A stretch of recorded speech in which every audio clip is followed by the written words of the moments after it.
قرآن نے حضرت ابو بکر کو پوری امت سے ہٹ کے الگ سے بیان کیا ہے. فرمایا اللہ تنصروہ، اے ایمان والو تم محمد صلی اللہ علیہ وسلم کی مدد کرو. اگر تم نے مدد نہیں کی فقد نصرہ اللہ، اللہ کر چکا ہے اس وقت مدد. اذ ہما فی الغار، جب وہ دونوں غار میں تھے. ثانی اثنین، دو میں سے ایک کون تھے؟ محمد صلی اللہ علیہ وسلم.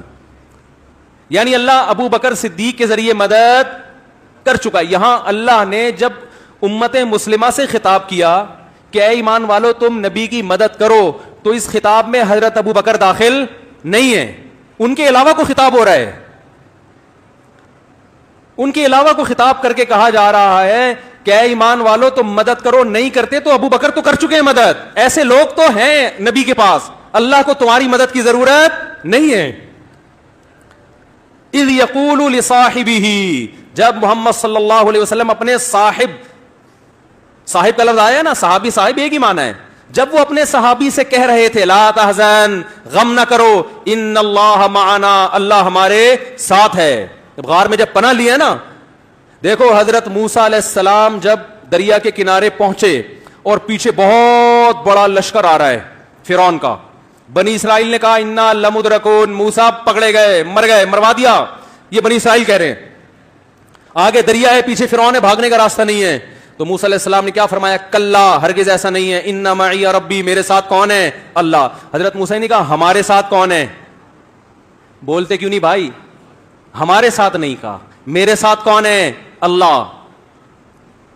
لیکن یہاں نبی صلی اللہ علیہ وسلم کو جب چاروں طرف سے گھیر لیا، وہی سچویشن جو بنی اسرائیل اور فرعون کی تھی، وہی سچویشن. لیکن آپ ابو بکر صدیق سے فرما رہے ہیں غم نہ کرو، اللہ ہمارے یہاں نہیں، پھر میرے ساتھ ہے. بعض لوگوں نے اس سے توہین رسالت کی ہے اور یہ کہا ہے کہ موسیٰ معاذ اللہ اپنے ساتھیوں کو بھول گئے ایسے موقع پہ اور کہنے لگے اللہ میرے ساتھ ہے. بعض لوگوں نے یہ لکھا ہے. اور ہمارے نبی کا ظرف اتنا بڑا کہ اپنے ساتھی کو نہیں بھولے. اللہ مولانا اشرف علی تھانوی رحمہ اللہ کو جزائے خیر دے، انہوں نے اس اعتراض کا جواب دیا. فرمایا نا نا نا نا نا، موسیٰ علیہ السلام بھی اپنے قوم پہ رحم دل اور نبی صلی اللہ علیہ وسلم بھی، لیکن موسیٰ علیہ السلام کے جو ساتھی تھے ان کو وہ مقام نہیں ملا جو ابو بکر کو. حضرت موسیٰ کو اطمینان نہیں تھا کہ یہ کمبخت میرے ساتھ آخر دم تک رہیں گے کہ بھی نہیں رہیں گے، بھاگ نہ جائے کہیں. ٹھیک ہے نا، تسلیاں تو دے رہا ہوں، پھر بھی کہیں پتلی گلی سے نہ نکل جائیں. تو موسیٰ علیہ السلام کو یہ اطمینان تھا میری مدد تو ہوگی، ان کا کوئی بھروسہ نہیں ہے. اس لیے موسیٰ علیہ السلام نے احتیاطاً کہا کہ میرے ساتھ ہے، تاکہ ان کی مدد نہ ہو تو میں کہیں جھوٹا ثابت نہ ہو جاؤں، اور اللہ کرنا چاہے گا تو تمہاری بھی کر دے گا. میرے ساتھ تو ہے، گارنٹی ہے. ادھر محمد صلی اللہ علیہ وسلم کے ساتھ ابو بکر تھے، کوئی وحی نہیں آئی، لیکن اللہ کے نبی کو معلوم تھا کہ جو رب میرا ساتھ دے گا وہ ابو بکر کو چھوڑ نہیں سکتا، کیونکہ میں اور ابو بکر الگ الگ نہیں ہیں.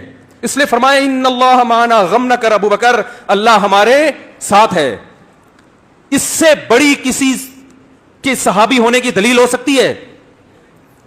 اور ایسے صدیق کا جو آپ صلی اللہ علیہ وسلم، جن کے صحابی ہونے پر قرآن نے گواہی دی اور پوری امت کو الگ کر کے قرآن بیان کر رہے ہیں کہ تم اگر ساتھ نہیں دیتے تو یہ ساتھ دیں، ان سے تو اللہ نے مدد کروا دی ہے.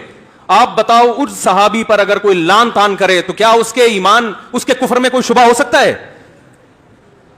ایک حد ہوتی ہے لوگوں کو دائرہ اسلام میں داخل کرنے کی، ایک حد ہوتی ہے.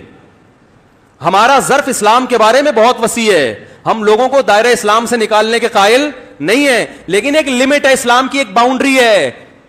اس باؤنڈری سے اگر آپ تجاوز کریں گے تو آپ کو ہم کافر بنا نہیں رہے، آپ کافر بن چکے ہیں، ہم بتا رہے ہیں آپ کا کافر ہونا.